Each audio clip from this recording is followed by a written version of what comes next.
क्या मोहित शर्मा भी कॉकरोच है?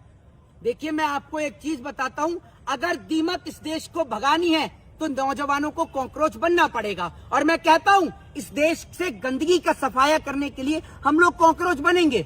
और बड़ी बात ये याद रखिएगा, इस देश के अंदर दीमक को सबसे पहले हम लोग निपटाएंगे। ये दीमक वो दीमक है जो पूरे देश को खोखला कर चुकी है। इस देश का गरीब आदमी इलाज कराता है और इस देश के नेता कहते हैं कि सरकारी अस्पताल बहुत अच्छे हैं, तो नेता और मंत्री और उनके बच्चों का इलाज सरकारी अस्पताल में क्यों नहीं होता? अगर देश की सरकार कहती है कि सरकारी स्कूल में अच्छी शिक्षा मिल रही है, तो नेताओं के बच्चे विदेश में किस लिए पढ़ने जा रहे हैं? देखिए, एक चीज मैं आपको बताऊं कि आज कॉकरोचों ने मिलकर जिस तरीके से देश की दीमक का सफाया करने का तय कर निर्णय लिया है, मैं आपको बता दूं, दीमक है इस देश के वो नेता जो भ्रष्टाचारी हैं, करप्शन खोर हैं, चोर हैं, बलात्कारी हैं, रेपिस्ट हैं, उनको सफाया करने के लिए इस देश के नौजवान को कॉकरोच बनना पड़ा। और बड़ी बात यह है कि जिस देश के नौजवानों को कॉकरोच कहा गया, उन नौजवानों ने दिखा दिया कि वो जेनजी की पावर कितनी बड़ी है। और बड़ी बात यह है कि कॉकरोच जनता पार्टी से जो देश के प्रधानमंत्री ये कहते हैं कि मेरा 56 इंची का सीना है, वो 56 इंची का सीना एक पार्टी से टाई फुस हो गया, इस देश के नौजवानों से टाई फुस हो गया। तभी तो भारत के अंदर कॉकरोच जनता पार्टी के अकाउंट के ऊपर प्रतिबंध लगाया गया है। और आप ये देखिए, जिस तरीके से उनके अकाउंट को लेकर ये कहा जा रहा है कि ये जो ऑडियंस है, ये ऑडियंस पाकिस्तान की है। उसके बाद कॉकरोच जनता पार्टी जिन्होंने बनाई है, उन्होंने इंस्टाग्राम से उसका पूरा स्क्रीनशॉट लेकर जनता के सामने डाला और उसमें उन्होंने दिखाया कि 90% से ज्यादा लोग भारतीय हैं जिन्होंने उनके अकाउंट को फॉलो किया है। जब सरकार के पास सवाल का जवाब नहीं होता तो सरकार घूम फिर के एक ही जगह पर आती है, या तो वो पाकिस्तान होता है या फिर वो धर्म की राजनीति होती है। जब इनको ये दिखा कि अब नौजवान धर्म की राजनीति नहीं समझ रहे, तो इन्होंने पाकिस्तान की एंट्री करा दी। यही इन्होंने काम किया, क्योंकि नौजवान आज आक्रोशित है, क्योंकि बेरोजगारी देश में इतनी बढ़ गई है। प्रधानमंत्री आकर सिर्फ ये बताएं कि जनता के टैक्स के पैसे से जो आप अपनी दोस्त को मेलोडी की टॉफी देने के लिए गए, वहां से कितने प्रोजेक्ट आए, वहां से देश को कितना फायदा हुआ, या कितने करोड़ की डील वहां से आपने साइन करी? आप इस सवाल का जवाब दीजिए।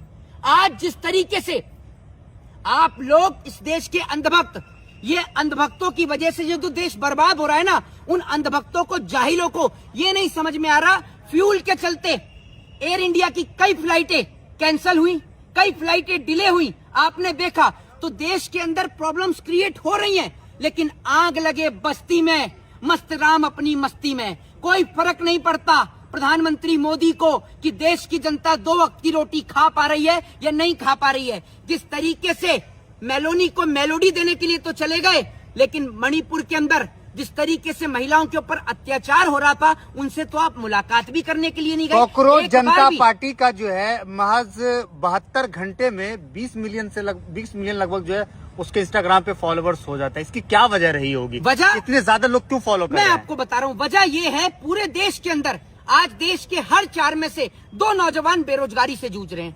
देश के हर 4 में से 3 परिवार महंगाई की मार को झेल रहे हैं। बड़ी बात यह है, आप मुझे ये बताइए, नीट का इतना बड़ा पेपर लीक हुआ, क्या एक बार भी वो प्रधानमंत्री जो वहां टॉफियां दे रहा है, फोटो खिंचवा रहा है, एक बार भी उसने शिक्षा मंत्री का इस्तीफा मांगा?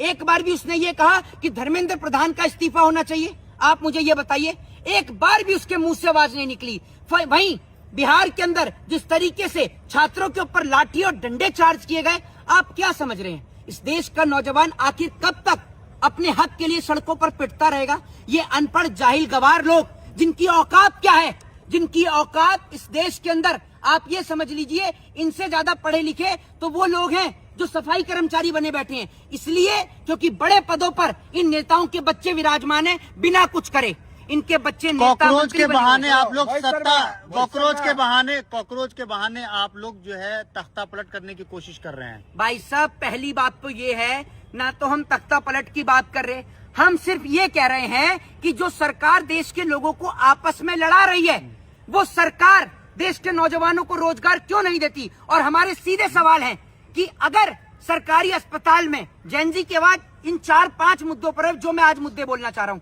अगर सरकारी अस्पताल में इस देश का गरीब आदमी इलाज कराता है और इस देश के नेता कहते हैं कि सरकारी अस्पताल बहुत अच्छे हैं, तो नेता और मंत्री और उनके बच्चों का इलाज सरकारी अस्पताल में क्यों नहीं होता? अगर देश की सरकार कहती है कि सरकारी स्कूल में अच्छी शिक्षा मिल रही है, तो नेताओं के बच्चे विदेश में किस लिए पढ़ने जा रहे हैं? अगर इस देश के अंदर राजनीति गंदी है, तो नेताओं के बच्चे राजनीति में क्यों आ रहे हैं? पढ़े लिखे लोगों को राजनीति में क्यों नहीं आने दिया जा रहा? और अगर इस देश के अंदर गाय माता है, तो बेटी और माँ तो वैसे भी माँ है, तो गाय को राष्ट्रीय पशु का दर्जा क्यों नहीं मिल रहा? और बेटियों के साथ बलात्कार करने वाले को फांसी की सजा क्यों नहीं मिल रही? और नौजवानों को उनका हक और उनका अधिकार क्यों नहीं मिल रहा? प्रधानमंत्री मोदी ने कहा था कि देश को 2 करोड़ रोजगार मिलेगा। कहाँ है वो 2 करोड़ रोजगार?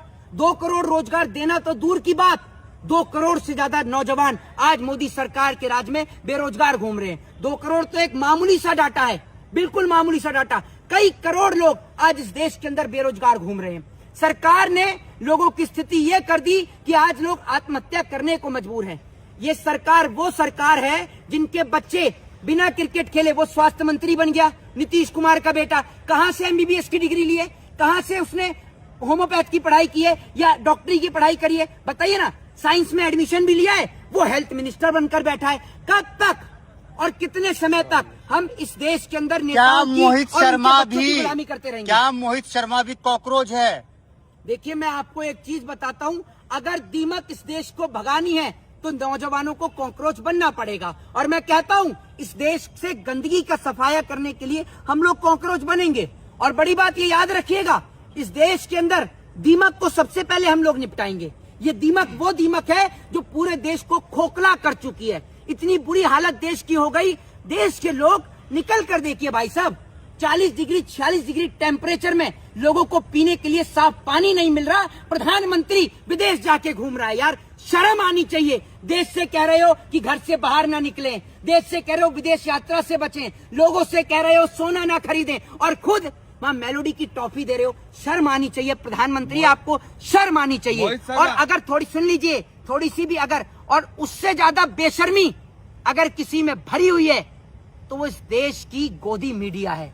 वो गोदी मीडिया जिसके आगे मीडिया शब्द भी लगाने में शर्म आती है। मतलब इतनी बेशर्मी कि जहां देश में इतने बड़े बड़े मुद्दे, पेट्रोल डीजल महंगाई, नीट पेपर लीक का मामला, बीपीएससी भर्ती परीक्षा का मामला और मीडिया की डिबेट, मेलोडी इतनी चॉकलेटी क्यों है? आखिर प्रधानमंत्री मोदी ने मेलोडी क्यों दी, किस लिए दी? बेशर्मी की हद होती है। और मैं कहना चाहता हूं इस देश के पत्रकारों से, गोदी मीडिया के, ये याद रखिएगा, हर दिन एक जैसा नहीं होता। जिस दिन इस देश के अंदर सत्ता परिवर्तन होगा, जिस दिन मोदी जैसे लोग कुर्सी से नीचे उतरेंगे, आप अपनी आने वाली पीढ़ी को जवाब नहीं दे पाएंगे, उनसे नजरें नहीं मिला पाएंगे। और इस देश के अंदर भारत का रुपया इतना नहीं गिरा, बरेली के बाजार का झुमका इतना नहीं गिरा, जितना मोदी सरकार के राज में मीडिया नीचे गिर गया है। जी मोहित शर्मा, आप सवाल ये है कि बंगाल में, जैसे आप कह रहे हैं ना, गाय को राष्ट्र पशु बनाया जाए, मुस्लिम बनाना ही मांग कर रहे हैं। बंगाल में जो हिंदू व्यापारी है वो रो रहे हैं, सड़क पर प्रदर्शन कर रहे हैं गाय के साथ में। तो क्या हुआ? क्या हुआ? उन्होंने वोट दिया है मोदी को। अच्छा, मोदी ये को सवाल वोट दिया पे तो विकास बाद में कीजिए। बोलिएगा। जी। Mohit Sharma, BJP IT cell के जितने भी लोग हैं, जो लड़के हैं, वो ये कह रहे हैं कि अगर ये कॉकरोच जनता पार्टी है तो हमने भी हिट जनता पार्टी बनाई जो कि कॉकरोच को मारने के लिए काम आता है। आपने हिट जनता पार्टी तो बना ली, क्योंकि नौजवानों की आवाज आपसे झिल नहीं रही, क्योंकि आपके अंदर, आप जब गोबर खाएंगे तो दिमाग आप में है नहीं। एक बात बताइए, वो आपका हिट आप ही के मुंह पर छिड़क गया था जब बेटियों के साथ बलात्कार हो रहा था। वो आपका हिट आपके गले में फंस गया था जब बिहार की सड़कों पर नौजवानों को पीटा जा रहा था। आपका हिट आपके नेता पी गए थे जब नीट की परीक्षा लीक हो रही थी। है हिट बनाने चले हैं, वो हिट ना जो आप पीछे बर्नौल लगाते हैं ना, उस बर्नौल की जगह उस हिट को वहां लगाइए, समझ रहे हैं? वहां वो ज्यादा कारगर साबित होगा। जय हिंद, जय संविधान।